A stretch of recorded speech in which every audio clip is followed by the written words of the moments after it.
धन्यवाद करते हैं आज के दिन के लिए।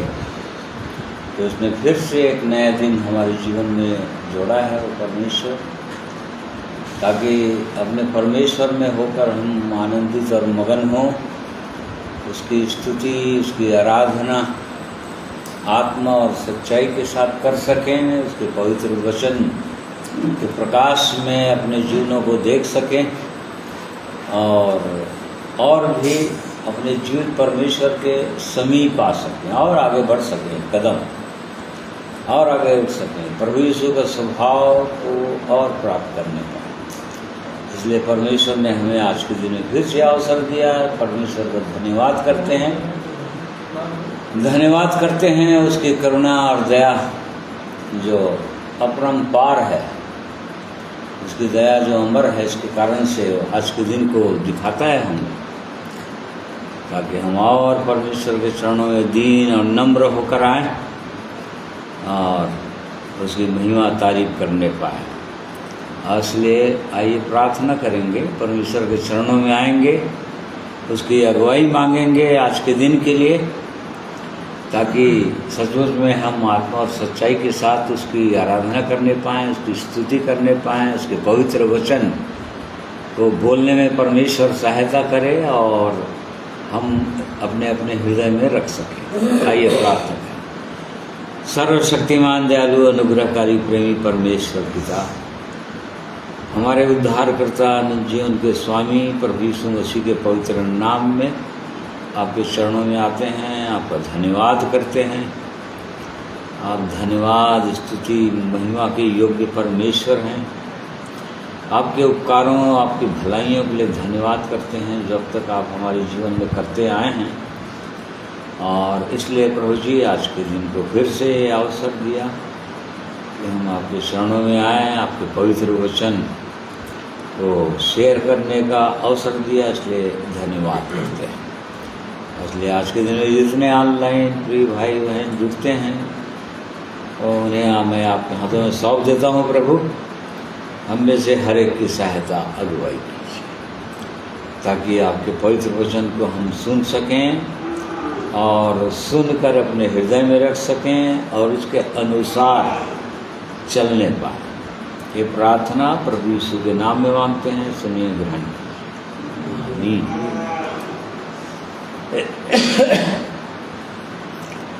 आइए प्रभु की महिमा में कुछ गीतों को सुनेंगे।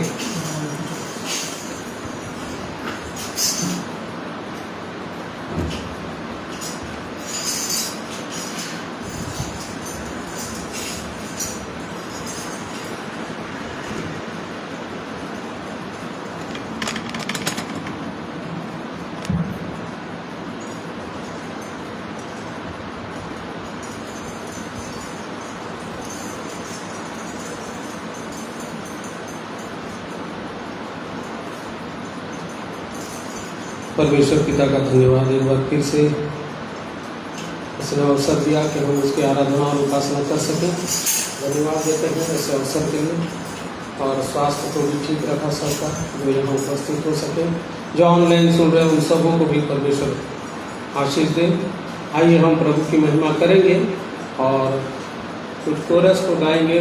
वचन बाइबिल में से है, रोमियो उसका 11वां अध्याय उसका 33वां पद से।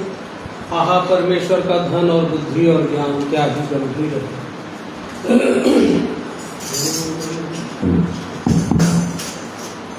आहा परमेश्वर का धन और बुद्धि और ज्ञान क्या ही गंभीर है। आहा परमेश्वर का धन और बुद्धि और ज्ञान क्या ही गंभीर है। उसके विचार कैसे अथाह और उसके मार्ग कैसे अगम है। उसके विचार कैसे अथाह और उसके मार्ग कैसे अगम है। आहा परमेश्वर का धन बुद्धि और ज्ञान क्या ही गंभीर है। आहा परमेश्वर का धन बुद्धि और ज्ञान क्या ही गंभीर है। प्रभु की बुद्धि को किसने जाना, या उसका मंत्री कौन हुआ। प्रभु की बुद्धि को किसने जाना, या उसका मंत्री कौन हुआ। आहा परमेश्वर का धन बुद्धि और ज्ञान क्या ही गंभीर है। आहा परमेश्वर का धन बुद्धि और ज्ञान क्या ही गंभीर है। किसने पहले उसे कुछ दिया है, जिसका बदला उसे दिया जाए। किसने पहले उसे कुछ दिया है, जिसका बदला उसे दिया जाए।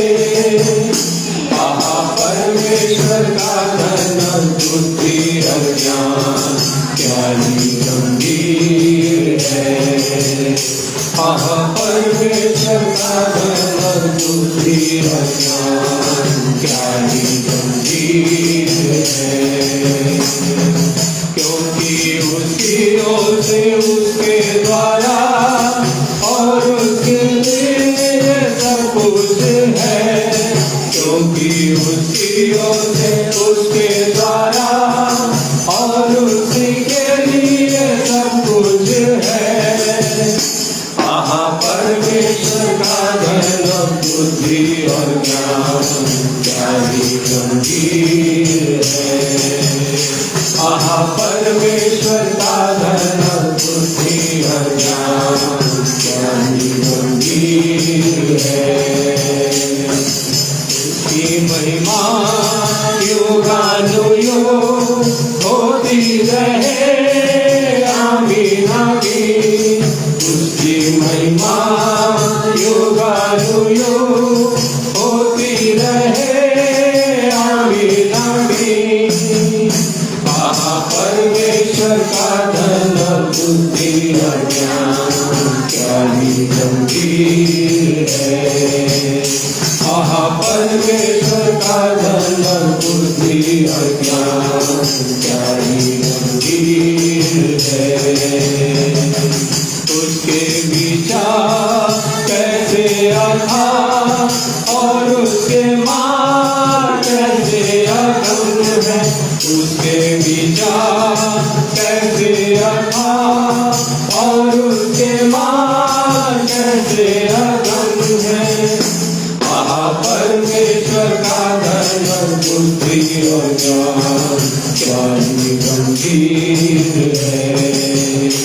आहा परमेश्वर का धन बुद्धि और ज्ञान क्या ही गंभीर है। परमेश्वर के वचन में से ये गाएंगे कोरस। परमेश्वर की सहायता से मैं भजन संहिता 56 होता है, 56 अध्याय 9 और 10 पद से। आइए उस गीत को भी हम लोग गाएंगे। 9-10 हो गया, 8-9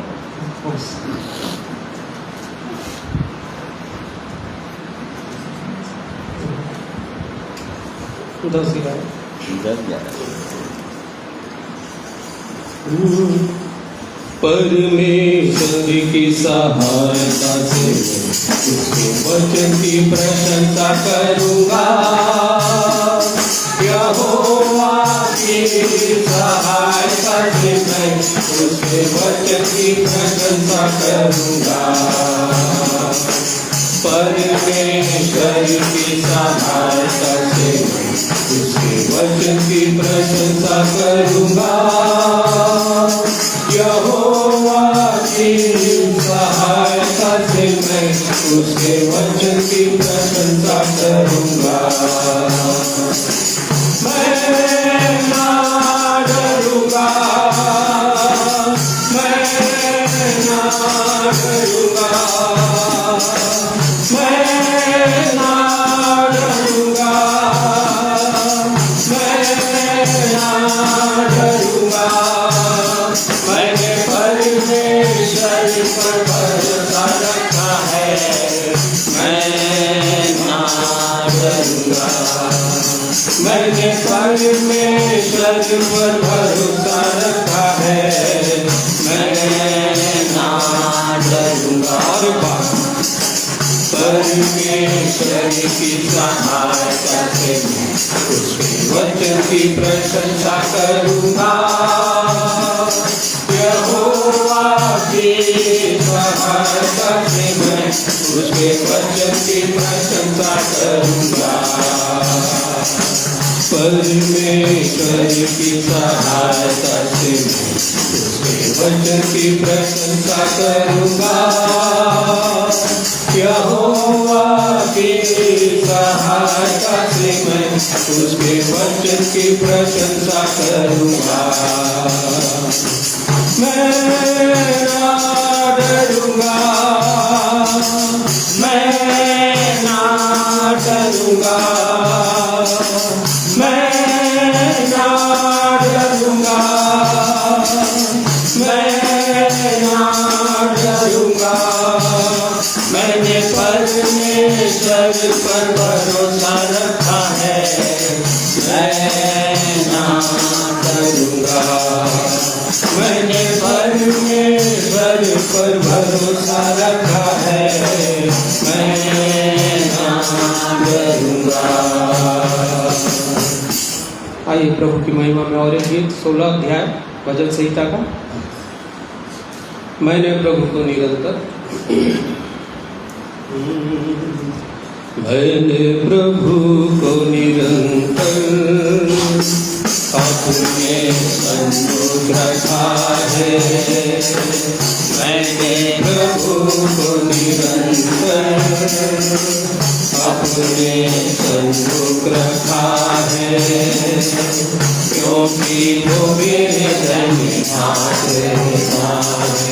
इसलिए मैं कभी न डगमगाऊंगा, क्योंकि वो मेरे धन्यवाद है।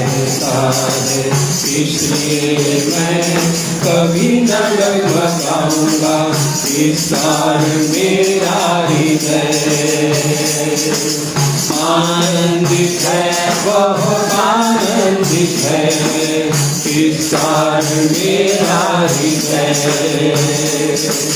आनंदित है, बहुत आनंदित है। और मेरी आत्मा मगन हुई, मेरा शरीर भी चैन रहेगा। और मेरी आत्मा मगन हुई, मेरा शरीर भी चैन रहेगा।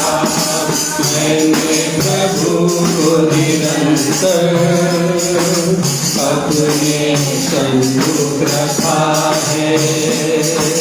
मैंने प्रभु को निरंतर अपने सन्मुख रखा है।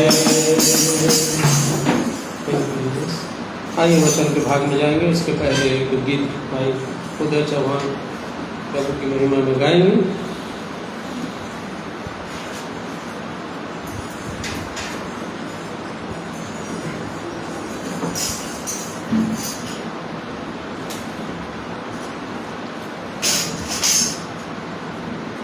सबको जय मसीह की। मैं भी परमेश्वर पिता की महिमा के लिए एक गीत गाऊंगा, फिर हम सब वचन के भाग में आगे जाएंगे।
छोड़ेगा।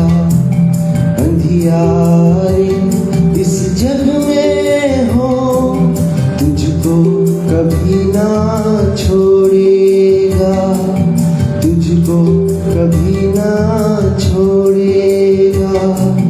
माँ जैसे संभालती है।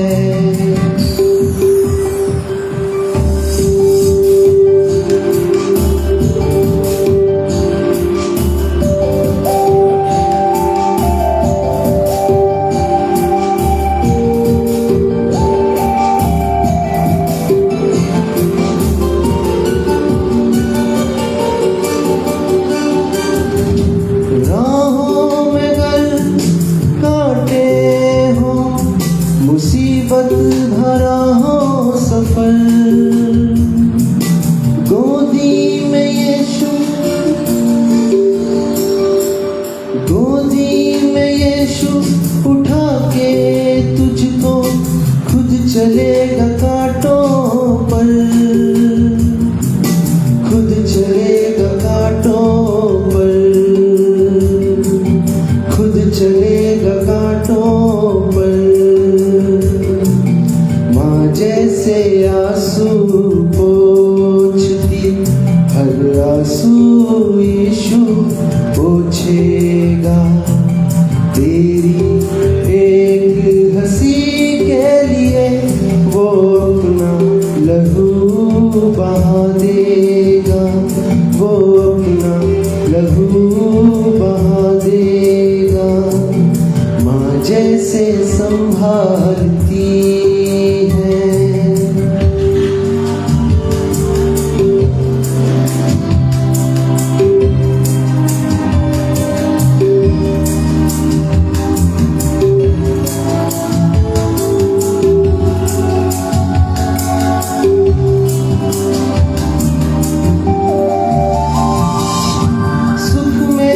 सब पास होते हैं, दोस्त साथ चलते हैं।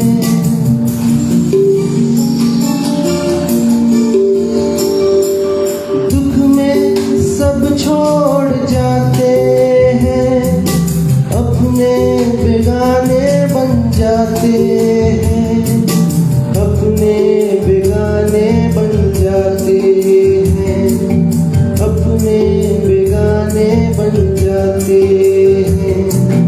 माँ जैसे संग संग रहती है, वैसे ही यीशु संग संग रहेगा। चाहे सुख हो चाहे दुख हो, तुझको कभी ना छोड़ेगा, तुझको कभी ना छोड़ेगा। जैसे संभालती है। हारारिरू, हारारिरू, हारारिरू, हारारिरू, हारारिरू, हारारिरू,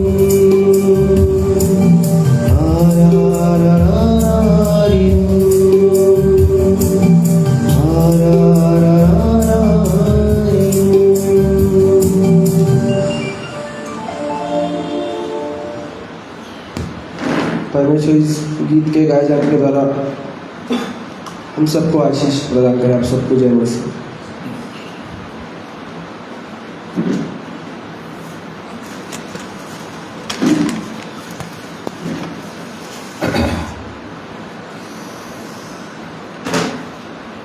परमेश्वर का हम धन्यवाद करते हैं। हमारा जीवित परमेश्वर है, और जैसा कि हम गीत में सुन रहे थे कि वो हमारा संभालने वाला परमेश्वर है। वो प्रेम करता है अपने लोगों से। उसका प्रेम जो है माता के समान प्रेम है, पिता के समान दोनों प्रेम है। जिस प्रकार से माँ अपने बच्चों से प्रेम करती है और जिस प्रकार से पिता अपने बच्चों की चिंता करते हैं, उनकी आवश्यकताओं की पूर्ति हो, बिल्कुल वो परमेश्वर वैसा ही परमेश्वर। इसलिए ऐसे परमेश्वर पर भरोसा रखना क्या ही धन्य बात है। जो लोग ऐसे परमेश्वर पर भरोसा रखते हैं और उसके चरणों में आते हैं, वो परमेश्वर अद्भुत महान परमेश्वर है। वो अपनी महिमा प्रकट करना चाहते हैं इस दुनिया में अपने लोगों के द्वारा, और इसी कारण से एक व्यक्ति को बुलाते हैं। एक वचन से हम इसी बात को थोड़ी देर देखेंगे। यशाया 44 अध्याय उसका 23 पद से भाई पढ़ेंगे। एक पद को हम देखेंगे, मनन करेंगे इसको। यशाया 44 अध्याय उसका 23 पद। हे आकाश ऊंचे स्वर से गा, क्योंकि यहोवा ने यह काम किया है। हे पृथ्वी के गहरे स्थानों, जय जयकार करो। हे पहाड़ों, हे वन के सब वृक्षों, गला खोलकर ऊंचे स्वर से गाओ, क्योंकि यहोवा ने याकूब को छुड़ा लिया और इस्राएल में महिमामान होगा। हाँ, यहाँ पर दिया है याकूब और इस्राएल। हम लोग जो बाइबल पढ़ने वाले हैं वो लोग जानते हैं कि वो याकूब कौन था, इस्राएल कौन था।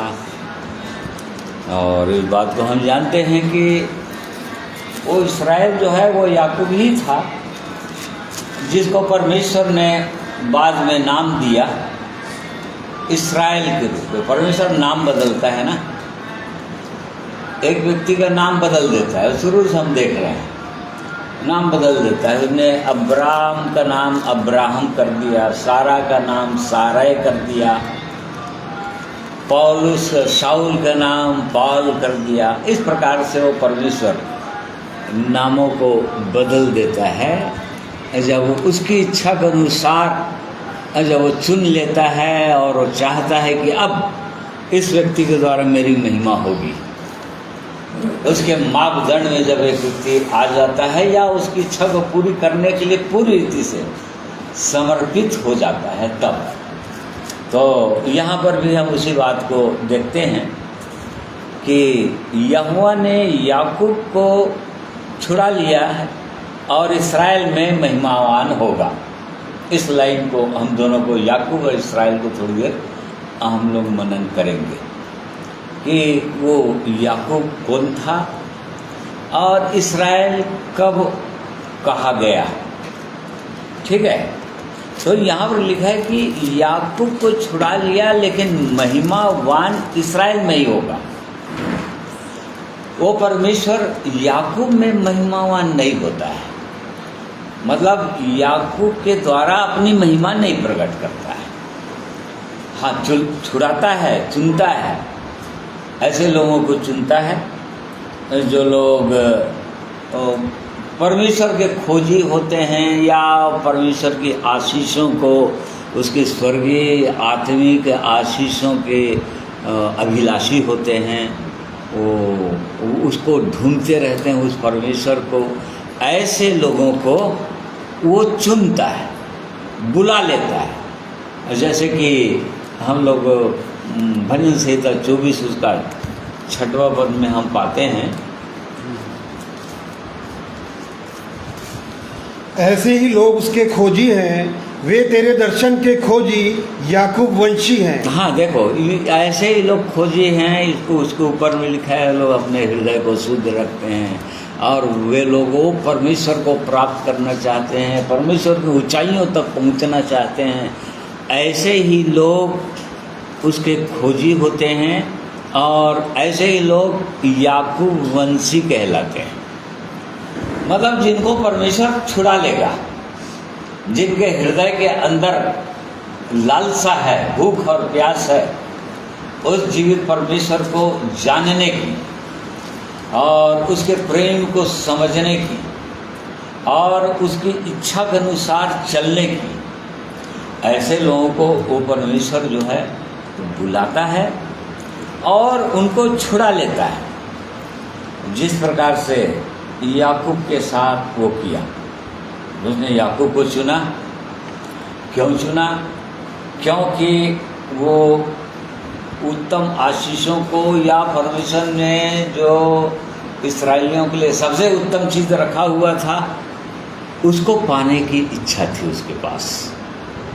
पहलौठे का अधिकार, मतलब पहलौठे का अधिकार को पाना ही चाहता था, जो उसका नहीं था, परंतु उसके हृदय के अंदर इच्छा थी।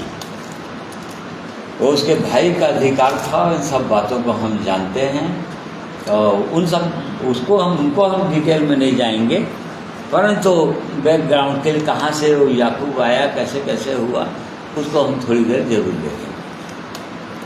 तो देखो, याकूब चूंकि पहलौठे के अधिकार का अभिलाषी था, परमेश्वर की आशीषों को किसी भी तरह से प्राप्त करने की इच्छा करता था। जब परमेश्वर ने कहा बाद में कि उसकी इच्छा हुई, उसके पिता की इच्छा हुई कि बस अब अंतिम समय आ गया है, मैं आशीष दूंगा, और तब फिर उसके लिए ऐसे ही उपाय हुआ कि किसी तरह से उसके भाई की आशीष को उसको मिल जाए, जो स्वर्गीय आशीष। उसके भाई के अंदर ये इच्छा नहीं थी। इस बात को वो परमेश्वर जानता था, जो चुनने वाला परमेश्वर। उसने याकूब को चुना ना, एसाव को तुच्छ जाना लिखा है, अप्रिय जाना। एसाव को अप्रिय जाना, परंतु याकूब को चुना। तो क्यों याकूब को चुना? कई लोग ये क्वेश्चन करते हैं, बहुत सारे लोग ये क्वेश्चन करते हैं, ये एसाव की क्या गलती थी? वो तो माता के गर्भ से दोनों जन जुड़वा पैदा हुए, उसको तो कोई गलती नहीं थी। वचन भी लिखा है कि जन्म से ही उसको चुन लिया उसने, तो माँ के गर्भ से ही याकूब को चुन लिया था परमेश्वर, ये बोल रहा है। तो यहाँ पर तो परमेश्वर जो पक्षपाती परमेश्वर है, ऐसा कई लोग ऐसा सोचते हैं, परंतु वो परमेश्वर ऐसा पक्षपाती नहीं है। इस बात को हम लोग समझ गए हैं। क्यों? परमेश्वर किसी का पक्ष करता नहीं है, परंतु वो परमेश्वर मनुष्य के, उसकी दृष्टि जो है मनुष्य के हृदय की ओर रहती है। वो मनुष्य के हृदय को जानता है कि किसके अंदर कहाँ तक भूख प्यास है, कहाँ तक परमेश्वर को जानना चाहता है, समझना चाहता है। तो इसीलिए उसने याकूब को चुना, क्योंकि चुनाव तो अभी तो होता नहीं है। हम वचन में पढ़ते हैं, नए नियम के अंदर कई बार लिखा है, कई जगह लिखा है। वो उत्पत्ति से चुन लेता है, बोलता है, माता के गर्भ से चुन लेता है, बोलता है एक विश्वासी को, ठीक है, तो वहाँ से चुन लेता है। वो परमेश्वर सब कुछ जानता है, अंतर्यामी होने के कारण से वो सब कुछ जानता है, और इसी कारण से वो मनुष्य के साथ ऐसा व्यवहार करता है। तो यहाँ पर हम लोग देख रहे हैं कि याकूब को परमेश्वर ने बुलाया, चुना, उसको छुड़ा लिया, याकूब को छुड़ा लिया बोल रहा है। तो याकूब को कहाँ से छुड़ाया? वो याकूब का अर्थ हम लोग सब जानते हैं, ठीक है नहीं? याकूब के विषय में लिखा है वो अंगा मारने वाला है, धूर्त है, वो झूठ बोलने वाला है। उसने अपने पिताजी से 5 बार झूठ बोला था। अपने भाई की मतलब धूर्तता से, मतलब अपने भाई के आशीष को वो ले लिया था, ठीक है। तो इन बातों को हम जानते हैं, ये याकूब का गुण है।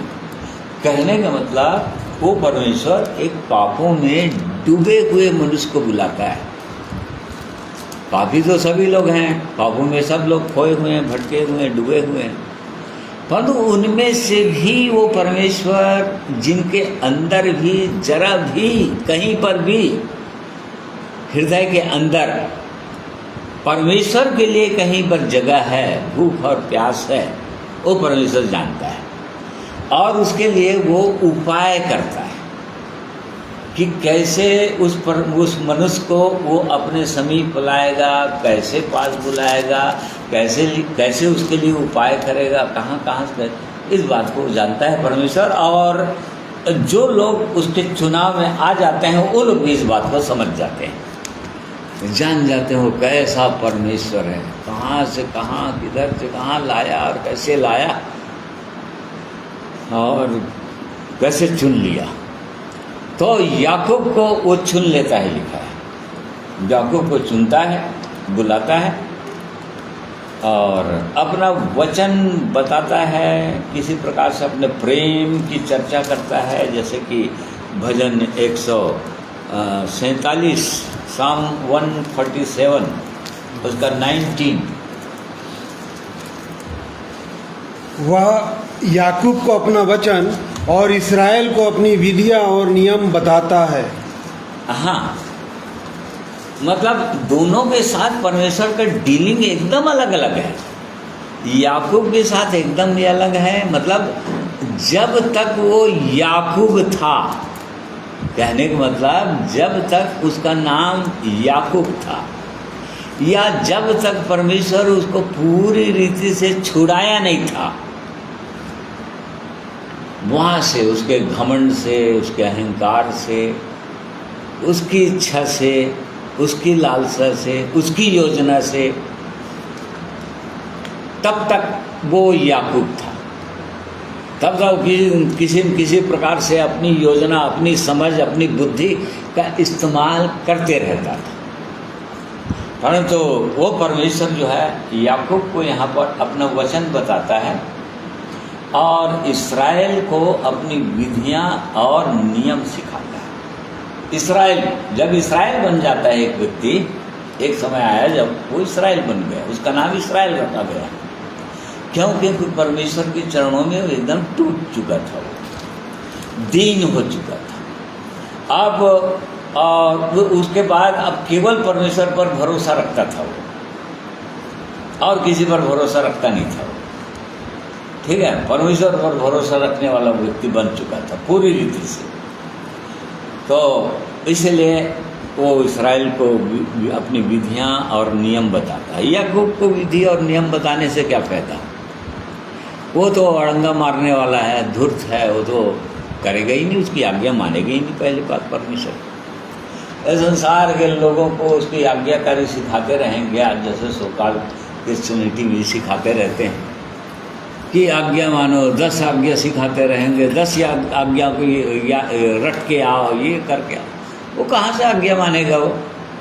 वो आज्ञा मान ही नहीं सकता। पहली बात, किसी हालत में नहीं मान सकता आज्ञा परमेश्वर की, चाहे कितनों भी उसको वचनों को रटा दें या सिखा दें उसको, तो भी नहीं मान सकता। तो वो परमेश्वर जो है याकूब को अपना वचन बताता है और इस्राएल को अपनी विधियाँ और नियम बताता है। जब याकूब को चुनना रहता है तो देखो कब से कहाँ से वो चुनाव उसका हुआ, हम जानते हैं इन बातों को। जब याकूब का पिता जो है मरने पर था और याकूब की माँ जब उसने सुना कि उसका पिताजी मरने वाला है, और तब फिर उसके लिए उपाय किया गया कि वो अपने मामा लाबान के यहाँ भागे, तुरंत चले जाए जितना जल्दी हो। इतना जल्दी गया कि वो उसके पास ज़्यादा सामान वामान भी नहीं रखा था वो, और जाते जाते आधे बीच में ही रात हो गई और उसको वहाँ पर सोना पड़ गया, आगे नहीं जा सकता। और तब हम जानते हैं कि वहाँ पर वो परमेश्वर ने उसको दर्शन दिया, स्वप्न में एक सीढ़ी दिखाया, वहाँ से एकदम स्वर्ग तक का, जिसमें स्वर्गदूत चढ़ रहे थे, उतर रहे थे। और तब फिर अचानक उसकी नींद खुली और जान गया कि यहाँ तो परमेश्वर है। मतलब परमेश्वर उससे बात कर रहा है, यहाँ पर परमेश्वर की उपस्थिति है, और ये तो परमेश्वर का भवन है। उसका नाम उस दिन से वो बेतेल रख दिया।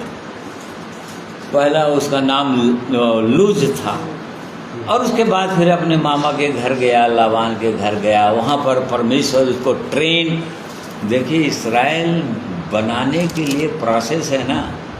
कोई व्यक्ति अपने आप इस्राएल नहीं बनता है, वहाँ तक नहीं पहुँच पाएगा जिनके जीवन के द्वारा परमेश्वर की महिमा होगी, वहाँ तक पहुँच ही नहीं सकता। हाँ चुना हुआ है, याकूब चुना हुआ है, लेकिन परमेश्वर की महिमा नहीं कर सकता। मतलब अपने जीवन के द्वारा परमेश्वर को प्रकट नहीं कर सकता। उसके प्रेम को, उसके आनंद को, उसकी शांति को, उसकी क्षमा को उसको प्रकट कर ही नहीं सकता। क्यों? क्योंकि याकूब है, अभी भी वो परमेश्वर की इच्छा के विरोध में चलने लगता है, बलवा करने लगता है, अपनी इच्छा को पूरा करने लगता है। इस कारण से वो उसके जीवन के द्वारा महिमा कभी भी नहीं होगी। तो परमेश्वर क्या करता है, उसको जानता था, उसकी योजना थी कि इस्राएल वहाँ तक पहुँचाना है उसको। इब्राहिम को उसने, परमेश्वर ने प्रतिज्ञा कर दिया था उसके दादा इब्राहिम को, और उसको पूरा करना था। और तब फिर वो परमेश्वर ऐसा उपाय किया कि अब याकूब को चुना उसने, अब वो दर्शन दे दिया, उसको प्रतिज्ञा भी कर दिया वहाँ पर, और उत्पत्ति 28 अध्याय में दिया। वो कैसे कैसे प्रतिज्ञा किया उसके साथ, वो सब पढ़ लीजिए, वो सब मैं नहीं पढ़ा रहा हूँ, वो सब आप पढ़ सकते हैं। कैसे प्रतिज्ञा कर दिया, वो प्रतिज्ञा कर दिया कि मैं तुझको फिर से लौटाऊंगा, ये भी प्रतिज्ञा कर दिया था, तो उनको फिर से लौटाऊंगा, अपने जगह में ही लौटा दूंगा तुमको, ये सब सारी प्रतिज्ञा कर दिया। लेकिन वहाँ ले जाकर उसको ट्रेंड किया। अब उसका मामा जो है, जब ये धूर्त है तो वो धूर्त के पास ही ले जाएगा वो परमेश्वर। यदि हमारे अंदर धूर्तता है तो हमको उसी के सामने, शैतान के समान यदि स्वभाव है तो शैतान को, इसीलिए शैतान के साथ परीक्षा होती है, इसीलिए परीक्षाओं को परमेश्वर आने देता है, ठीक है नहीं? क्यों? क्योंकि हमारे अंदर धूर्तता है, झूठ है, धोखाबाजी है, छल कपट है। तो इसीलिए लाबान उसके मामा के घर तो जाने दिया परमेश्वर, और कैसे कैसे 20 साल की उसकी सेवा किया वहाँ पर, उसके भेड़ बकरियों को चराया, और फिर उसके वहाँ पर शादी भी हुई। वो राहेल से वो प्रेम करता था, परंतु उसके पिताजी ने 7 साल के बाद अपनी दूसरी वाली बड़ी वाली बेटी लिया से उसका शादी करा दिया, जिससे प्रेम नहीं करता था, परंतु धोखे से कराया, क्योंकि ये भी धोखेबाज था याकूब। और इसी कारण से उसको वैसे ही उसके साथ ट्रीट हुआ। नीति वचन में एक सुंदर वचन लिखा है ना, लोहा लोहे को, कहाँ पढ़ो वाले कौन से वचन है?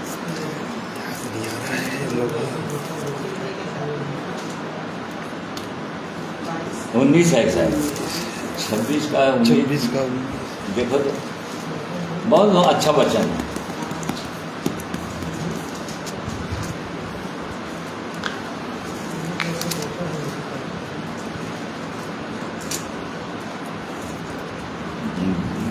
याद नहीं आ रहा है, याद आ जाएगा बता देंगे, ठीक है? तो वहाँ पर ऐसे ही लिखा है।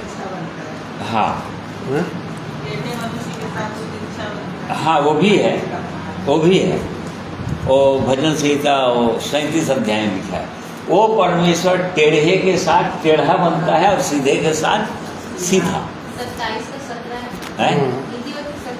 हाँ, जैसे लोहे को लोहा, हाँ, जैसे लोहे को चमका देता है, वैसे ही मनुष्य का मुख अपने मित्र की संगति से चमकदार हो जाता है। हाँ, देखो जैसा लोहा लोहे को चमकाता है, मतलब लोहे को चमकाना है तो लोहे से ही काम करना पड़ेगा उसको, ठीक है नहीं? तभी वो चमकदार बनेगा। इसीलिए वो लाबान जो वो भी वैसे धूर्त व्यक्ति था, उसके साथ छल और धोखे के साथ उसके साथ व्यवहार किया।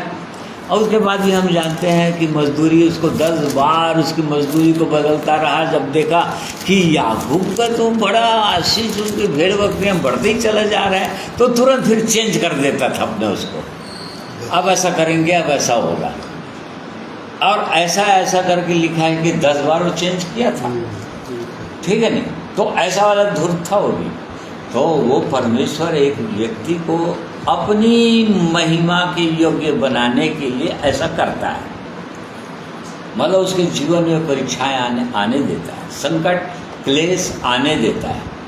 क्योंकि उसको बनाना है इसराइल, ताकि उसके जीवन के द्वारा उस परमेश्वर की महिमा हो सके। नहीं तो उस जीवित परमेश्वर की महिमा नहीं हो सकेगी उसके जीवन के द्वारा। बुलाया जरूर, उसके पास्ट सिंस को या पुराने पापों को क्षमा भी कर दिया, सब कुछ हो गया, परंतु तो भी उसके जीवन से महिमा नहीं हो सकेगा।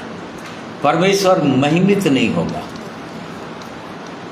परमेश्वर का नाम महान नहीं कहलाएगा, उसके जीवन को देखकर नहीं कह सकेंगे लोग बात। तो इसीलिए परमेश्वर ऐसा उपाय करता है, इस बात को हम जानते हैं। फिर उसके बाद यहाँ पर दर्शन दिया, फिर वापस आ रहा था, हमने भेड़ बकरियों के सब लोग लेकर बहुत आशीषित हो गया था, बहुत से लोग हो गए थे, वो लोग बढ़ गए थे, उसके बाल बच्चे दोनों पत्नियों से, और 11 बेटे हो चुके थे तब तक याकूब के। और उसके बाद ऐसा करते करते करते फिर आगे बढ़ते गया, और उसके बाद और जब आया तो अब उस अपनी समझ को सहारा लेने लगा, दर्शन भी दे रहा था वो। देखो, नाम बार बार परमेश्वर बोलता है, और प्रतिज्ञा भी किया था, वहीं पर प्रतिज्ञा कर दिया था जब दर्शन दिया था कि मैं तेरे को यहाँ से यहाँ पहुँचाऊँगा, कनान देश में पहुँचाऊँगा, और इन जातियाँ रहती हैं उसको निकाल के तुमको बसाऊँगा। परंतु बसाया नहीं वो, जब तक उसको वो योग्य जब तक नहीं हो पाया, जब तक याकूब इस योग्य नहीं हो पाया तब तक वहाँ तक नहीं पहुँचाया परमेश्वर। तो देखो, ऐसा वाला परमेश्वर है। तो फिर उसके बाद 35 अध्याय में, 34 अध्याय में हम पाते हैं, जब लौट कर आ रहा था, बहुत कुछ सीख चुका था वो लाबान के यहाँ, अपने मामा के घर में ट्रेनिंग हो चुका था, परंतु पूरी रीति से ट्रेंड नहीं हुआ था वो। अभी भी उसके अंदर वो समस्याएं थी, जब भय हुए उसके जीवन में था, अभी भी डर भय अभी भी डर रहा था बहुत ज़्यादा। फिर 34 अध्याय में हम पढ़ते हैं उत्पत्ति के, कि जब लौट रहा था तो उसको सुनाई दिया कि उसका भाई एसाव भी उसी रास्ते से आ रहा है। 32 हाँ हाँ, पढ़िए। वे दूत याकूब के पास लौट के कहने लगे, हम तेरे भाई एसाव के पास गए थे, और वह भी तुझसे भेंट करने को 400 पुरुष संग लिए हुए चला आता है। तब याकूब बहुत डर गया और संकट में पड़ा। हाँ, देखो, याकूब बहुत ज़्यादा डर गया और संकट में पड़ गया, और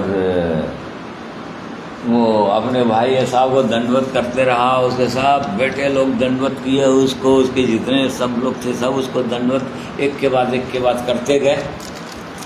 और उसके बाद फिर और आगे बढ़ाओ, यहाँ पर वो बहुत कुछ दिन हो चुका था। 28 अध्याय में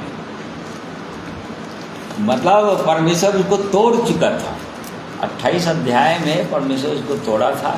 28 अध्याय ना, वो 32 अध्याय में ही तोड़ा था परमेश्वर, 28 पद में, ठीक है नहीं। उसके जंघा नस को छुआ था, और तब से याकूब लंगड़ाने लगा था। और तब फिर वो उसके विषय में लिखा है कि जिंदगी भर लंगड़ाया हो, मतलब लाठी के सहारे ही चलता रहा वो। मतलब फिर उसके बाद वो आगे वो अपना वो नहीं दिखा पाया, वो अपना बल, अपनी ताकत, ये हम पाते हैं। परंतु जब और आगे जब बढ़ा, वहाँ पर से भी आगे बढ़ा, परमेश्वर ने वहाँ पर भी कह दिया कि तेरा नाम क्या होगा। 28 बात 27 बात। और उसने याकूब से पूछा, तेरा नाम क्या है? उसने कहा याकूब। उसने कहा, तेरा नाम अब याकूब नहीं परंतु इस्राएल होगा, क्योंकि तू परमेश्वर से और मनुष्यों से भी युद्ध करके प्रबल हुआ है। हाँ, तेरा नाम याकूब नहीं होगा, बोल दिया, अब से तेरा नाम इस्राएल होगा। परंतु तभी भी इस्राएल रखा नहीं था उसका नाम। वो बताया था, प्रतिज्ञा किया था कि तेरा नाम याकूब नहीं होगा, इस्राएल होगा, ठीक है। मतलब यहाँ पर वो दिन हुआ था, स्वीकार किया था कि मैं याकूब हूँ, जब परमेश्वर ने पूछा था कि तेरा नाम क्या है, और तब फिर उसने बताया कि मैं याकूब हूँ। इसके पहले उसके पिताजी ने पूछा था, जब आशीष देना चाह रहा था, ये एसाव है मेरा बेटा, तब भी एकदम झूठ पर झूठ बोला था वो। मैं तेरा पुत्र जेठा पुत्र एसाव हूँ, मैं तेरी आज्ञा के अनुसार किया। हाँ, मैं तेरा जेठा पुत्र एसाव हूँ, मैंने तेरी आज्ञा के अनुसार किया है, इसलिए उठ और बैठकर मेरे एहर के मांस को खा कि तू जी से मुझे आशीर्वाद दे। देखो उससे पहले जब उसका पिताजी पूछा था तो देखो झूठ पर झूठ बोले जा रहा था वो। मतलब तभी भी भयंकर वाला अड़ंगा मारने वाला व्यक्ति था वो, झूठ बोलने वाला व्यक्ति था। परंतु उसके बाद धीरे धीरे वो जब वो होता गया, आगे बढ़ता गया, परमेश्वर से उसका एनकाउंटर हुआ या मुलाकात हुआ उसका, जब बोक नदी के पास, और जब अकेला हो गया तब परमेश्वर से वो लड़ा लिखा है। और तब फिर जब परमेश्वर ने पूछा कि तेरा नाम क्या है, तब उसने साफ साफ बता दिया कि मेरा नाम याकूब है, अर्थात मैं अड़ंगा मारने वाला व्यक्ति हूँ, मैं झूठ बोलता हूँ, मैं धूर्त हूँ, मैं धोखेबाज हूँ, मैं छल करता हूँ। ये सब उसने स्वीकार कर दिया। और तब परमेश्वर ने उसको ये आशीष का वचन सुनाया, अब से तेरा नाम याकूब नहीं होगा परंतु इस्राएल, क्योंकि वो दीन हुआ था परमेश्वर के चरणों में, सब कुछ अपने मान लिया था, छुड़ा दिया था।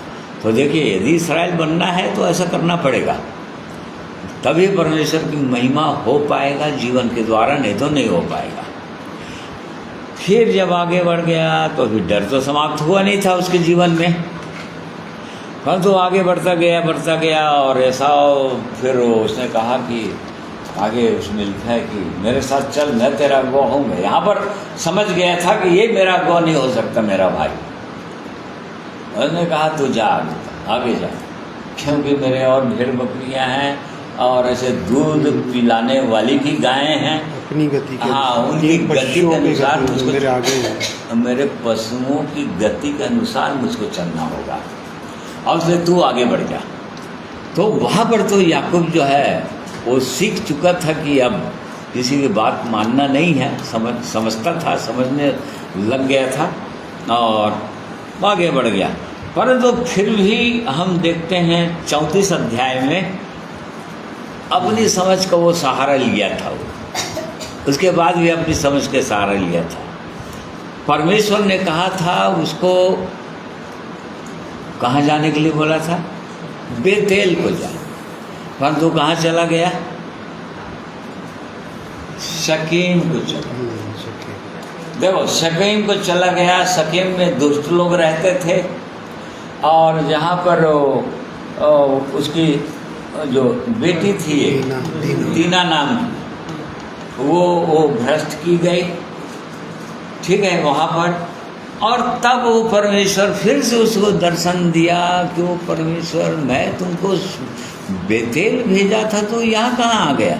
मतलब यदि वो गलत जहाँ भी करता था उसको ताड़ना मिलती थी, जहाँ भी गलत किया उसने गलत डायरेक्शन लिया याकूब ने, तो उसकी हानि हुई यहाँ पर, उसके भयंकर हानि हो गई उसकी यहाँ पर।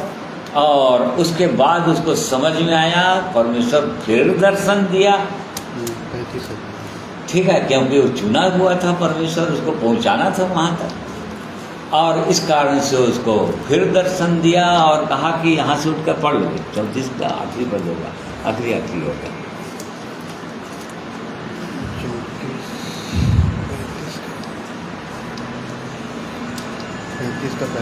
हाँ पढ़ो।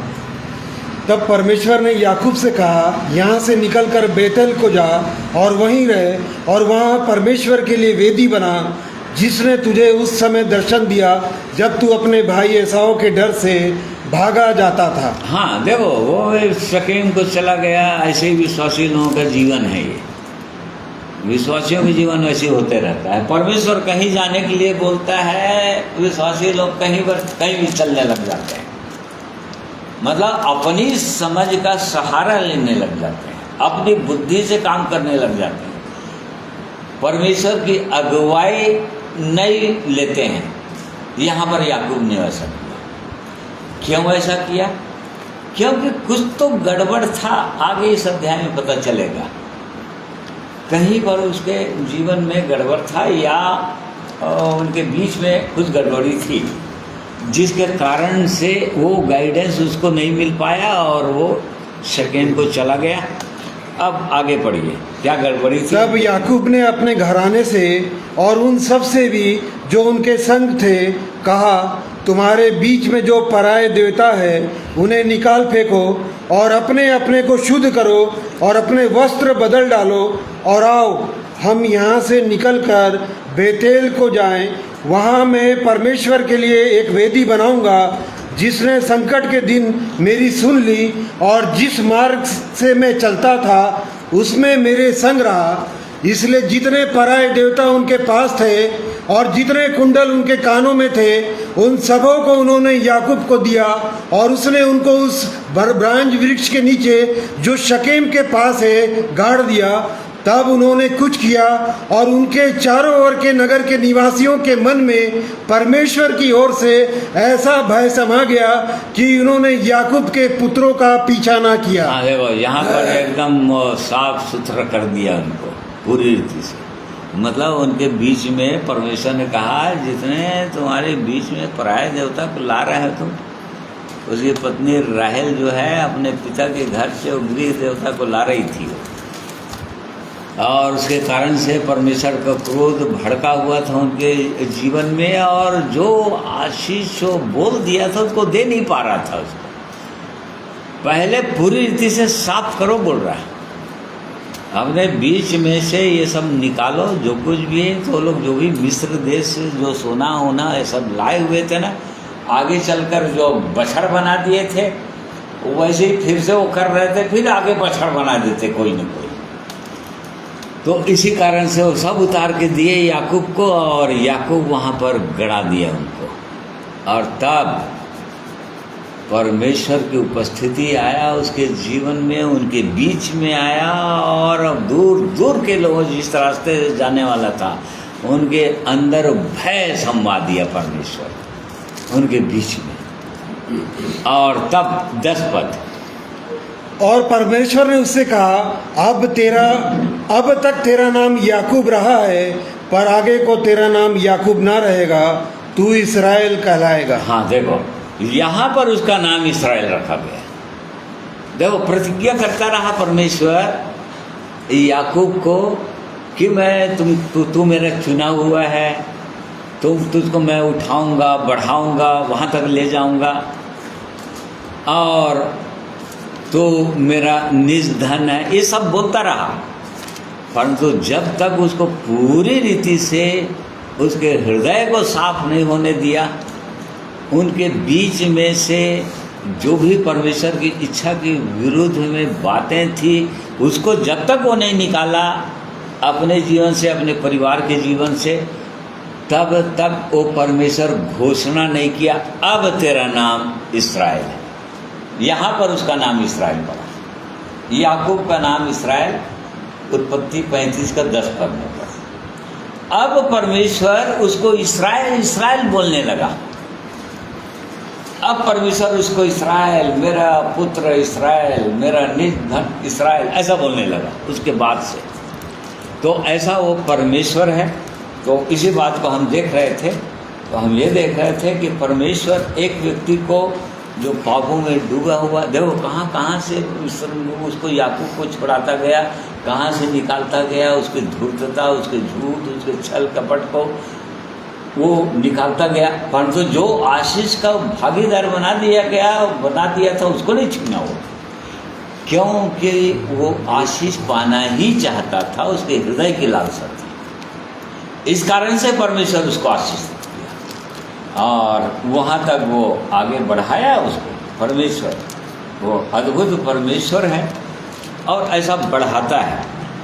तो इस बात को हमेशा देखेंगे तो हमने देखा वो याकूब को अपना वचन बताता है और इस्राएल को मीका 3 अध्याय और 8 पद। परंतु मैं तो यहोवा की आत्मा से शक्ति, न्याय और पराक्रम पाकर परिपूर्ण हूँ कि मैं याकूब को उसका अपराध और इस्राएल को उसका पाप जता सकूं। देखो यहाँ पर भी याकूब मीका नबी के द्वारा भी परमेश्वर इसी बात को बोल रहा है कि याकूब को मैं उसका अपराध दिखाऊंगा। अपराध मतलब जो हृदय के अंदर है उसको जो लोग प्रकट करते रहते हैं उसको अपराध बोलते हैं। जो हृदय के अंदर है उसको पाप बोलता है परमेश्वर। ये बहुत सारे लोगों के अंदर वो अपराधी नहीं होते सब लोग, परंतु पापी तो सभी लोग हैं। अपराधी सब लोग नहीं है, क्योंकि सब लोग चोरी नहीं करते, सब लोग डाका नहीं डालते, और सब लोग और झगड़े लड़ाइयाँ वैसा वाला काम नहीं करते, परंतु पापी तो सब लोग हैं। तो यहाँ पर याकूब को उसका अपराध इसीलिए बोल रहा है कि जो लोग अभी भी पाप है अंदर, लेकिन उसको प्रकट भी होते ही रहता है, क्योंकि पाप अंदर है तो प्रकट हो गई। झूठ बोल रहे हैं, चोरी कर रहे हैं, लालच कर रहे हैं, एक दूसरे से बैर कर रहे हैं, मनमुटाव है, ठीक है। तो ऐसे लोगों को परमेश्वर उनका अपराध दिखाता है। देखो तुम ऐसा ऐसा कर रहे हो, आपस में झगड़ा लड़ते हो, तुम अभी भी बालक हो।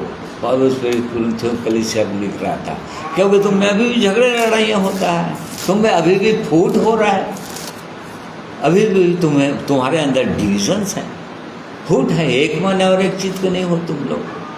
तुम्हारे अंदर ऐसे ऐसे पाप होते हैं जो अन्य जातियों में भी नहीं होता। देखो ऐसे चार पौलुस प्रेरित कर रहा था कुरिन्थियों के कलीसिया। तो ऐसे लोगों को परमेश्वर जो है, पौलुस क्या दिखा रहा था? उनका अपराध को दिखा रहा था। चाह क्या रहा था? 4 अध्याय का आखिरी पद में हमने पहला कुरिन्थियों, चाह क्या रहा था? मैं तो, तुम क्या चाहते हो? क्या मैं छड़ी लेकर तुम्हारे पास आऊं या प्रेम और नम्रता की आत्मा के साथ? देखो वो प्रेम और नम्रता की आत्मा के साथ मैं आना चाह रहा था तुम्हारे बीच में, ताकि तुमको और इस आत्मिक जीवन में उठाऊं, बढ़ाऊं, परंतु मुझको तुम्हारे लिए तो छड़ी लेकर आना पड़ रहा है, बोल रहे थे। तुम तो मार खाने के काम करते हो, ये बोल रहा था। तो यही मतलब है, याकूब को उसका अपराध दिखाता है परमेश्वर, और इस्राएल को उसका पाप। पाप मतलब वो लोग अपराध नहीं करते हैं, परंतु हृदय के अंदर कपट है, आत्मा में कपट है, हृदय के अंदर कहीं न कहीं कड़वाहट है, ऐसा रखा है। हृदय के अंदर कहीं न कहीं अभिलाषाएं हैं, इसको पाप बोलते हैं।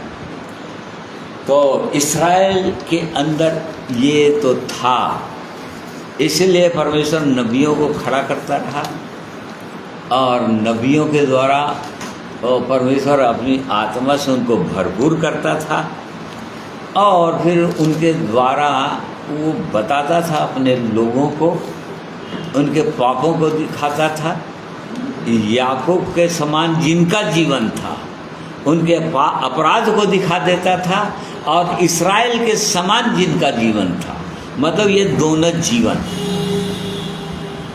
परमेश्वर की प्रजा में दो जातियां रहती हैं ना, भेड़ और बकरी। तो भेड़ का स्वभाव अलग होता है, बकरियों का स्वभाव है, परंतु दोनों को परमेश्वर अपनी प्रजा बोलता है। भेड़ और बकरियां मेरी चराई की, हाँ मेरी चराई की ये भेड़ें, मेरी प्रजा मेरी चराई की भेड़ और बकरियां। 34 अध्याय में यह शायद 34 का आखिरी पद, मेरी प्रजा मेरी चराई की भेड़ और बकरियां, मतलब उसकी प्रजा के अंदर उसके चुने हुए हैं ना लोग, ठीक है नहीं, उनको बुलाया है परमेश्वर, और चुनाव वाली प्रोसेस में उनको रखा है, ले जा रहा है, चुनाव करते करते करते ले जाता है। उस चुनाव में जो लोग खरे निकल जाते हैं उनका नाम इस्राएल रख देता है, और जो लोग नहीं रख पाए, यदि बन नहीं पाए, तो फिर यदि बकरी से रह गए तो फिर आगे चल कर उनको हानि उठाना पड़ेगा। उनके जीवन के द्वारा परमेश्वर महिमावान हो गई नहीं पहली बात, ये मीनिंग है उसका। तो देखो, परमेश्वर जो है, जो परमेश्वर की प्रजा में दोनों लोग होते हैं, और वो परमेश्वर चाहता है अपने लोगों को के जीवन के द्वारा उसकी महिमा हो, उसकी बड़ाई हो, वो क्योंकि वो अद्भुत परमेश्वर है वो, और वो चाहता है कि उसके लोग इन बातों को समझें। इसी का 46 अध्याय उसका 13 वचन पढ़िए। यशायाह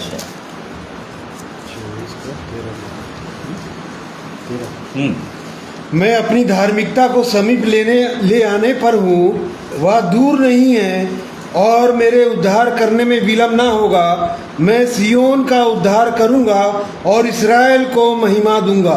देखो, इस्राएल को ही महिमा दूंगा बोल रहा है।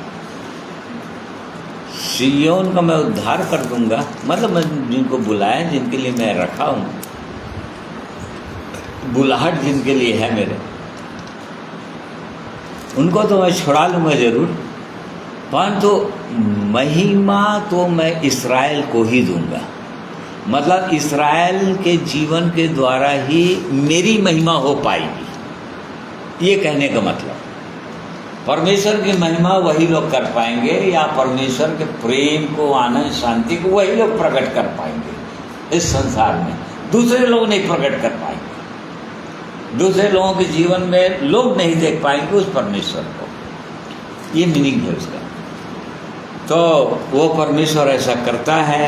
76 उसका पहला पद, 76 उसका पहला पद। परमेश्वर यहूदा में जाना गया है, उसका नाम इस्राएल में महान हुआ है। हाँ देखो, परमेश्वर यहूदा में जाना गया है, इस्राएल में महान हुआ है। इसका क्या मतलब? इसको मनन कीजिए। यहूदा में जाना गया है वो। हाँ, यहूदा 12 गोत्रों 12 बेटों में से एक बेटा था, याकूब का चौथा बेटा, ठीक नहीं? और उस बेटे के ही लाइन से, यहूदा के ही लाइन से प्रभु यीशु आया, इसीलिए बोल रहा है। वो परमेश्वर जो है यहूदा में जाना गया, परंतु उसका नाम इस्राएल में महान हुआ है। उसका नाम किसमें महान होएगा? इस्राएल में ही महान होएगा, ठीक है। और इसलिए वो हर विश्वासी भाइयों और बहनों को बोलता है कि तुम इस्राएल बन जाओ, मतलब इस्राएली बन जाओ, सचमुच में इस्राएल बन जाओ। इस्राएल के स्वभाव को ले आओ, कहने का मतलब इस्राएल के स्वभाव को ले आओ, इस्राएली बन जाओ। ये उसकी सिद्ध इच्छा और मनसा है, क्योंकि महिमावान तो उसी में होंगे बोल रहा है, और दूसरे के जीवन के द्वारा मैं महिमा नहीं पा पाऊँगा। और इसलिए वो चाहता है, वो परमेश्वर, कि अपने लोगों में ही वो महिमा ढूंढ रहा है, और चाहता है कि उसके जीवन के द्वारा इसी में महिमा प्राप्त करें। और इसलिए हमको इस्राएली बनना है, इस्राएल बनाना ही चाहता है परमेश्वर। और हम देख लिए ना, याकूब को ही इस्राएल बोलता है, तो हम लोग याकूब तो नहीं है, वैसे इब्राहिम के संतान तो नहीं है, ठीक है। याकूब मतलब इब्राहिम के संतान, ठीक है। इब्राहिम, इसहाक, उसके बाद याकूब, तो याकूब तो नहीं है, परंतु परमेश्वर की प्रतिज्ञा ही है इस्राएल को, मतलब इब्राहिम को, कि तू हर जातियों का मूल कहलाएगा। मतलब उसी के द्वारा वो हर व्यक्ति को इस्राएल बना, ये रोमियो 9 अध्याय,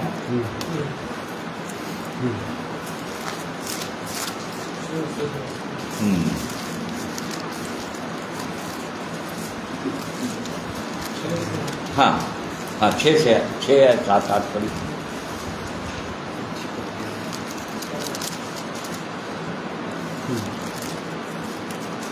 परंतु यह नहीं कि परमेश्वर का वचन टल गया, इसलिए कि जो इस्राएल के वंश हैं वे सब इस्राएली नहीं, और न इब्राहिम के वंश होने के कारण अब उसकी संतान ठहरे, परंतु लिखा है इसहाक ही से तेरा वंश कहलाएगा। देखो परमेश्वर बोल रहा है जिसमें वाकई में इब्राहिम के वंश हैं, आज इस्राएल देश है, वो परमेश्वर की दृष्टि में सब इस्राएली नहीं है बोल रहा है।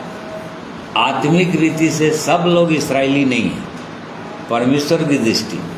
यहाँ पर ये बोल रहा है पौलुस के द्वारा परमेश्वर, ठीक है नहीं, और ना इब्राहिम के वंश होने के कारण सब उसकी संतान ठहरे, नहीं सब उसके संतान नहीं ठहरे। क्यों? आगे क्योंकि लिखा है इसहाक ही से तेरा वंश कहलाएगा। देखो इसहाक से ही तेरा वंश कहलाएगा बोल रहा है, मतलब इसहाक से ही, मतलब जिनको प्रतिज्ञा करता है परमेश्वर। इसहाक जो है प्रतिज्ञा का संतान था। परमेश्वर ने ये प्रतिज्ञा किया, कोई संभावनाएं नहीं थी संतान होने का, इसहाक उत्पन्न होने का, किसी भी प्रकार से संभावनाएं नहीं थी।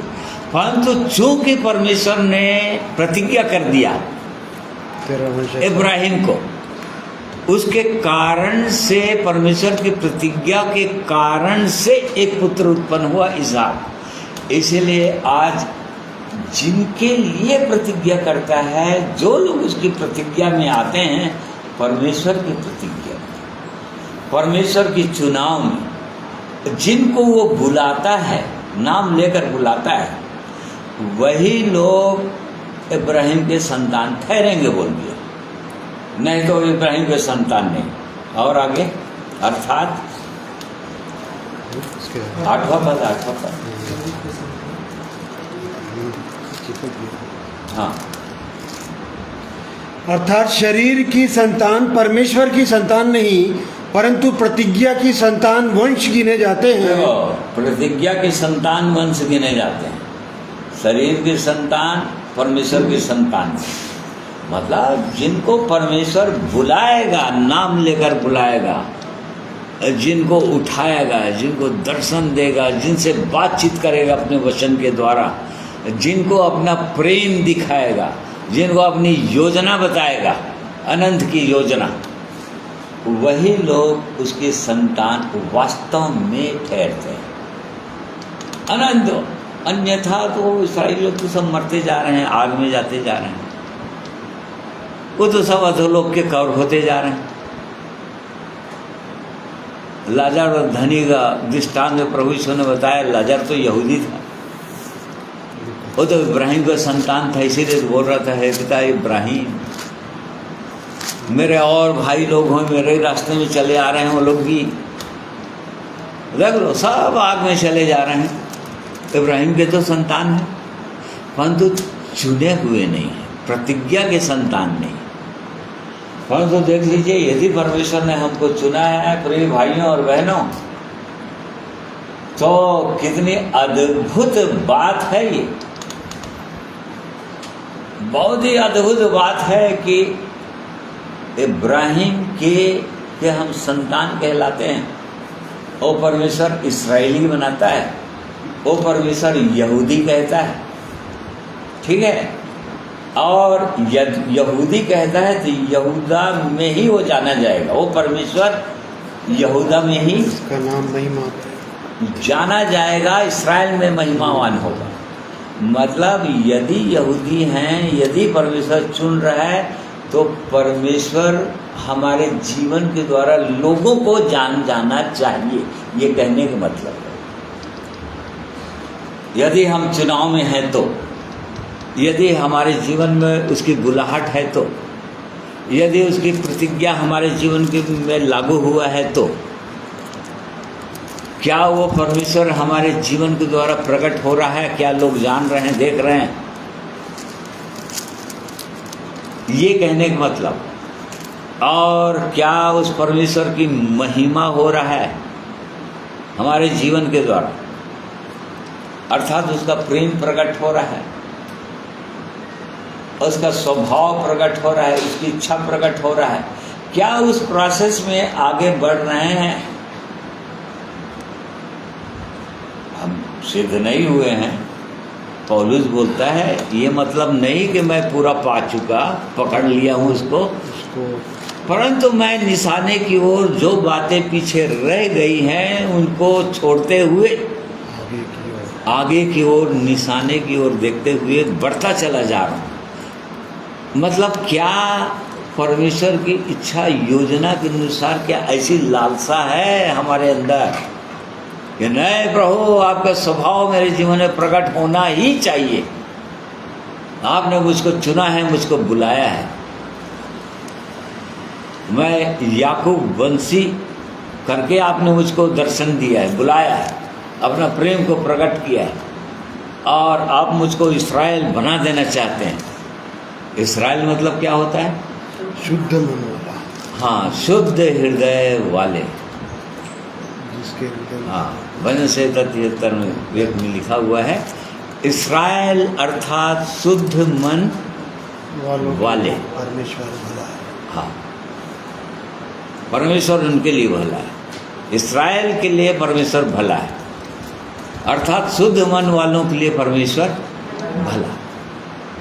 इस्राएल मतलब होता है परमेश्वर का राजकुमार। इस्राएल का मतलब होता है परमेश्वर का राजकुमार। कपट रहित जीवन। प्रभु यीशु ने यूहन्ना 1:45 में कहा, हाँ पढ़ो। यीशु ने नतनएल को अपनी ओर आते देखकर उसके विषय में कहा, देखो यह सचमुच इस्राएली है, इसमें कपट नहीं। हाँ देखो, इस्राएली मतलब ये होता है कपट रहित जीवन, शुद्ध हृदय वाला मन। ठीक है नहीं?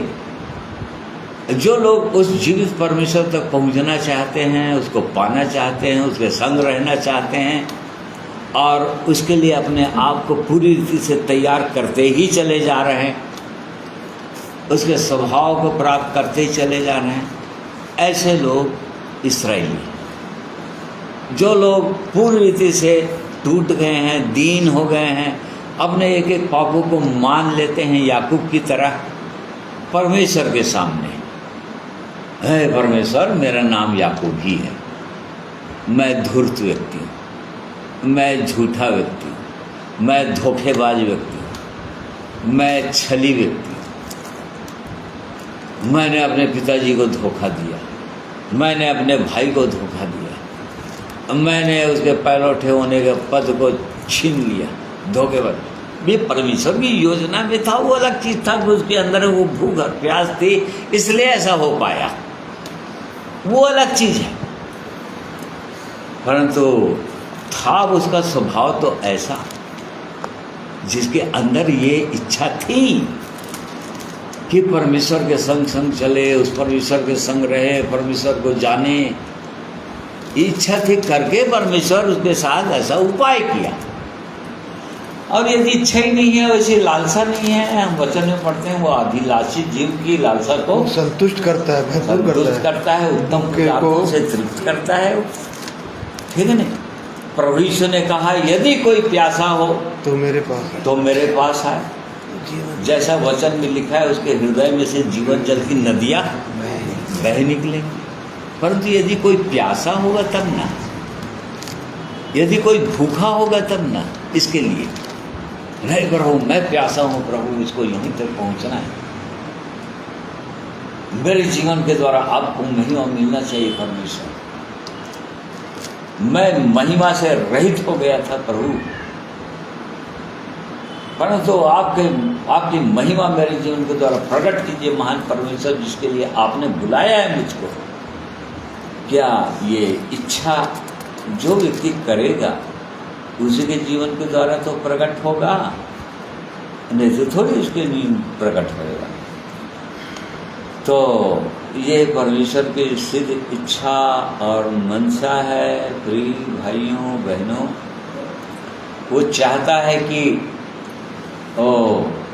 हमको वचन इसीलिए बताते आ रहा है, हमको जांचना चाहिए, क्योंकि वो यदि यहाँ तक कन्वर्ट नहीं होगा तो उसका नाम इस्राएल नहीं रखता। आज उस देश का इस्राएल नाम है, याकूब नाम नहीं है। उसका नाम इस्राएल है। उस देश का नाम ही इस्राएल पड़ गया है। उसका नाम याकूब नहीं रखा है। उस देश को याकूब ऐसा नहीं बोलते हैं, उस देश को इस्राएल बोलते हैं। और इसी कारण से चूँकि वो सामूहिक रूप से परमेश्वर के चुने हुए लोग हैं, करके परमेश्वर की आशीष उनके जीवन में है, क्योंकि पुराने नियम के अनुसार वो लोग मानते हैं, जानते हैं परमेश्वर को, पुराने नियम के अनुसार व्यवस्था का पालन करते हैं। और इसलिए वो आशीष जो भौतिक आशीष है वो उनके जीवन में है, आत्मिक आशीष उनके जीवन में भी नहीं है। परंतु आत्मिक आशीष पाने के लिए परमेश्वर उनको चुनता है, उनको बुलाता है। और बहुत लोग चुने, जैसे कि सारे चेलों को चुना हो प्रभु। सारे चेले लोग यहूदी थे, सारे चेले लोगों को बुलाया, उसके बाद और बहुतों को बुलाया जो उसके चुनाव में आ गए। ये लोग भी व्यवस्था के अनुसार कट्टर थे और व्यवस्था के अनुसार परमेश्वर को मानने वाले थे, परमेश्वर का भय मानने वाले थे लोग व्यवस्था के अनुसार बस। परंतु परमेश्वर की अनंत की योजना के अनुसार वो लोग खरे नहीं थे। बहुत लोग इसलिए नाश होते चले गए। हालांकि व्यवस्था के अनुसार जो लोग खरे थे वो लोग बचाया परमेश्वर उनको। इब्राहिम, इसाक, याकूब इनको नहीं बचाया क्या? दानियल, सैमुएल इनको नहीं बचाया क्या? उनको भी बचाया है परमेश्वर। परंतु बहुत लोग नाश हुए। तो प्रिय भाइयों बहनों, इस वचन के अनुसार हम सबों को जांचना चाहिए कि क्या परमेश्वर हमारे जीवन के द्वारा महिमा पाता है, क्या हम उसके वास्तव में चुने हुए लोग हैं, क्या हमको वो याकूब बोलेगा वो परमेश्वर, या हमको इस्राएल बोलेगा। उसकी परमेश्वर की दृष्टि में हम क्या है। हम अपनी दृष्टि में तो जो भी हैं, अपनी दृष्टि में तो अपने आप को जांचना भी नहीं है, परंतु परमेश्वर की दृष्टि में हम क्या हैं। इन वचनों के अनुसार हर विश्वासी भाइयों और बहनों को जांचना चाहिए। हर विश्वासी भाइयों बहनों को जांचना चाहिए। नहीं प्रभु, क्या मैं इस्राएल हूँ प्रभु? क्या सचमुच में आपने मुझको चुना है? प्रतिज्ञा के क्या मैं संतान हूँ? क्या आप मुझ में महिमावान होते हैं? क्या मेरे जीवन के द्वारा आपको महिमा मिलती है, या मेरे जीवन के द्वारा बहुत लोग ठोकर खाते रहते हैं, या बहुतों को जीवन के लिए मैं आशीष का कारण बन नहीं पाया? क्या है जीवन? ये तो जांचने की आवश्यकता है। और इसलिए परमेश्वर इन वचनों के द्वारा हम में से हर एक की सहायता करें। इसके द्वारा हम जांचें, हम देखें कि कैसे परमेश्वर अद्भुत परमेश्वर है, कहाँ से किसको कैसे बुलाता है परमेश्वर। कहाँ इब्राहिम को कैसे बुलाया, ओ अन्य जाति था, मूर्ति पूजक था, ठीक है नहीं, परंतु परमेश्वर की योजना और उसके अनुसार उसके अंदर कहीं न कहीं वो परमेश्वर देखा होगा, उसके हृदय की ओर देखा होगा कि नहीं, इसके अंदर तो वो जीवित परमेश्वर के लिए कहीं न कहीं जगह है। और इसी कारण से परमेश्वर ने उससे बातें किया और बुला लिया, और उसके द्वारा उसने कहाँ कैसे पहुंचा दिया, इस्राएल देश में पहुंचा दिया। और इसलिए परमेश्वर का हम धन्यवाद करते हैं उसके इन वचनों के लिए। और परमेश्वर इसके 20 पद में लिखा है, किसी और जाति से उसने ऐसा बर्ताव नहीं किया। देखिए, किसी और जाति से परमेश्वर ऐसा बर्ताव नहीं करता है, केवल इस्राएल से करता है।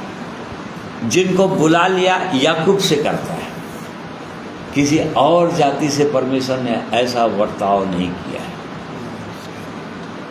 उसकी योजना में नहीं है, क्योंकि केवल इस्राएल देश है उसकी योजना के अंतर्गत। परमेश्वर की योजना में केवल इब्राहिम के वंश को ही वो आशीष दिया है, और वही जो प्रतिज्ञा के जो संतान ठहरेंगे। और इसी कारण से प्रभु ईश्वर ने कहा, जो शरीर से जन्मा है वो शरीर है, परंतु जो आत्मा से जन्मा है वो आत्मा है, वो प्रतिज्ञा के संतान ठहरेगा, आत्मा का संतान ठहरेगा, वो शरीर का संतान नहीं ठहरेगा, वो इब्राहिम का संतान ठहरेगा। तो इसलिए परमेश्वर इन वचनों के द्वारा हम में से हर एक की सहायता अगुवाई करें। परमेश्वर हम सबों को और सहायता करे, आशीषित करे। आइए प्रभु की महिमा में एक गीत और सुनेंगे।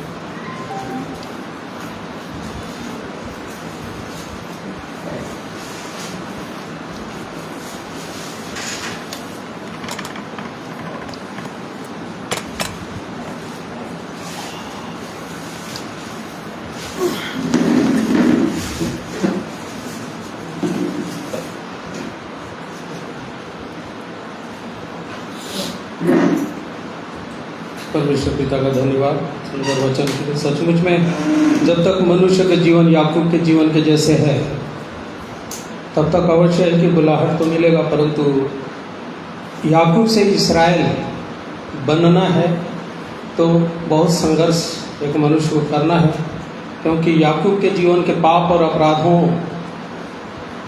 को देखे जैसे वैसे हर एक मनुष्य के जीवन में रहता है, और ये जीवन संघर्षों से भरा है। जब तक एक मनुष्य नया जन्म नहीं पा लेता है, नहीं जान जाता है, या उस युद्ध को लड़ नहीं लेता है जैसे याकूब ने लड़ा, तब तक उस इस्राएल के पद के प्रजा के पद को नहीं पा सकता। इसलिए प्रभु का धन्यवाद हो। आइए एक सुंदर प्रभु की महिमा के गीत के द्वारा से इस आह्वान को हम लोग स्वीकार करें और प्रभु की महिमा करें।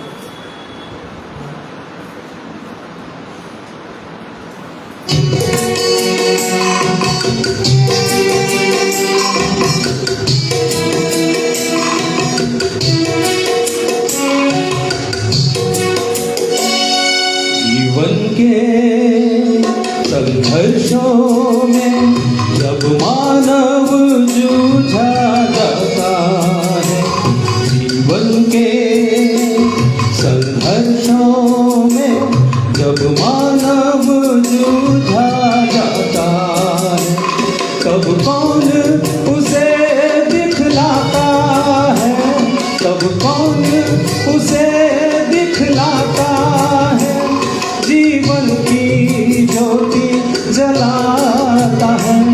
जीवन के संघर्षों में जब मानव जूझा जाता है, जीवन के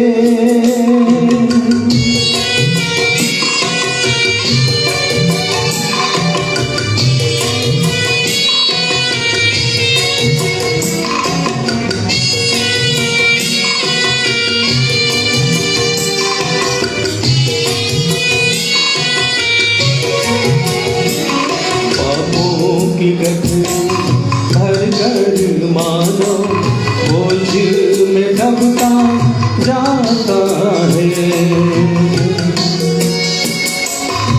की गठरी भर कर मानो बोझ में दबता जाता है, तब कौन उभारा करता है, तब कौन उभारा करता है, गिरते को कौन उठाता है। जीवन के संघर्षों में जब मानव जूझा जाता है, जीवन के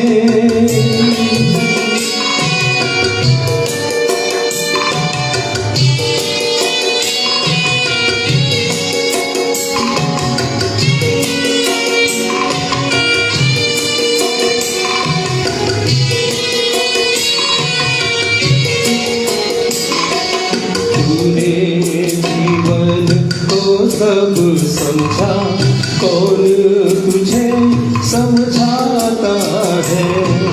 तूने जीवन को कब समझा, कौन तुझे समझाता है। भवसागर के भंवरों में फंसती, भवसागर के भंवरों में फंसती नैया पार लगाता है। जीवन के संघर्षों में जब मानव जूझा जाता है, जीवन के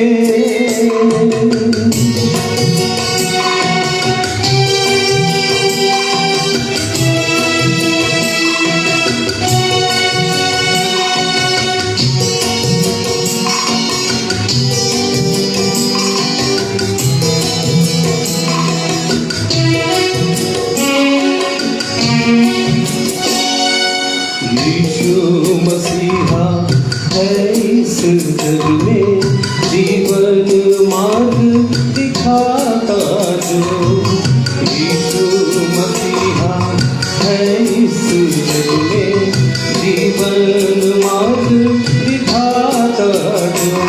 ठोकर जब लगती है तुझको, ठोकर जब लगती है तुझको, वो अपना हाथ बढ़ाता है। जीवन के संघर्षों में जब मानव जूझा जाता है, जीवन के संघर्षों में जब मानव जूझा जाता है, तब कौन उसे दिखलाता है, तब कौन उसे दिखलाता है। जीवन की ज्योति जलाता है। जीवन के संघर्षों में जब मानव जूझा जाता है, जीवन के संघर्षों में जब मानव जूझा जाता है। Praise the Lord. प्रभु की महिमा हो, स्तुति हो। धन्यवाद प्रभु का।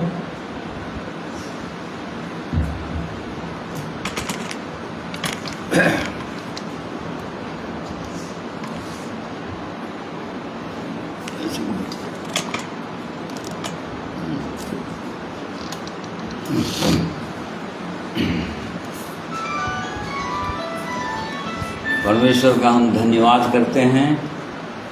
वह ऐसा परमेश्वर है जो चाहे हम कैसे भी परिस्थितियों में रहें, कैसों भी जीवन के संघर्षों में रहें, कैसे दुख और तकलीफों में रहें, संकट में रहें, परंतु वो परमेश्वर सब संकटों में समाधान करने वाला परमेश्वर। उसने कहा, संकट में मुझको पुकारो और मैं तुम्हारी सुनकर तुम्हारी उत्तर दूंगा।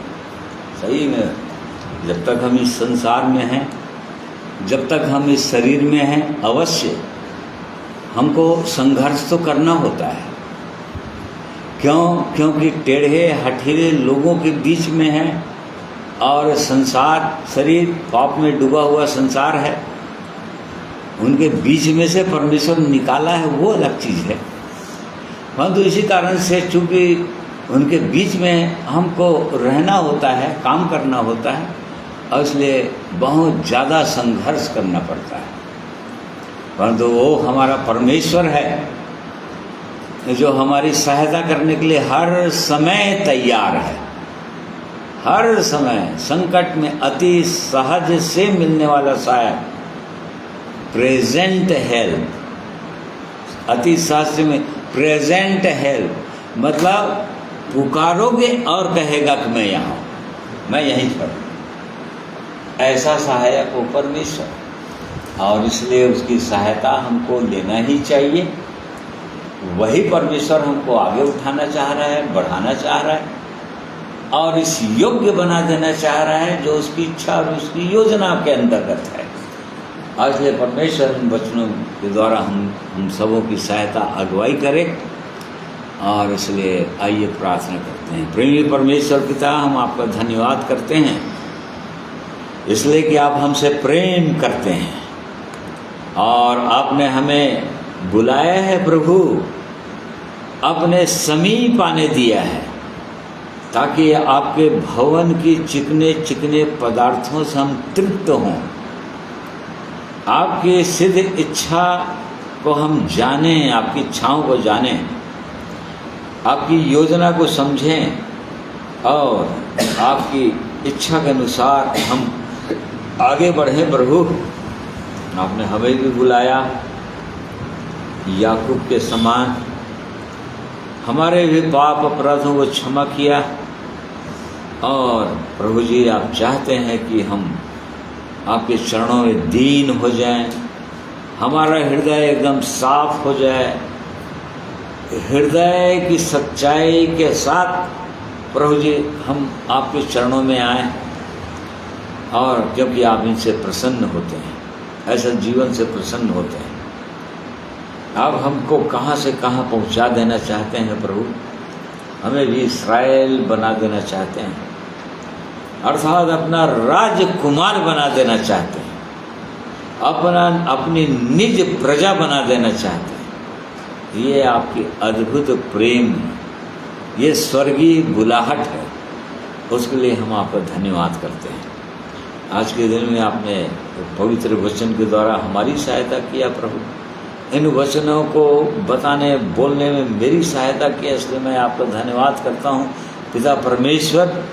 पवित्र आत्मा के लिए, पवित्र आत्मा की सहायता अगुवाई के लिए, आपके दिए हुए सारे वचनों के लिए मैं धन्यवाद करता हूँ और प्रार्थना करता हूँ ये वचन के अनुसार हम में से हर कोई अपने अपने आप को सही में गंभीर होकर जांचने पाए प्रभु, ताकि आपकी जो इच्छा है कि आप हमारे जीवन के द्वारा महिमा पाना चाहते हैं, महान ठहरना चाहते हैं। इस्राएलियों ने आपको महान नहीं ठहराया, आपके तुच्छ नाम को प्रभु जी लोगों के बीच में अन्य जातियों को तुच्छ ठहरा दिया। आज आप नहीं चाहते प्रभु कि आपके लोगों के जीवन के द्वारा आप और लोगों के बीच में तुच्छ ठहरे, परंतु आप महिमा मान ठहरना चाहते हैं। इसमें हमें से हरेक की सहायता अगुवाई कीजिए, इसलिए अपने आप को, जीवन को आपके हाथों में सौंप देते हैं मान परमेश्वर, और इस प्रार्थना को प्रभु यीशु मसीह के नाम से मांगते हैं, सुनिए, ग्रहण कीजिए, आमीन।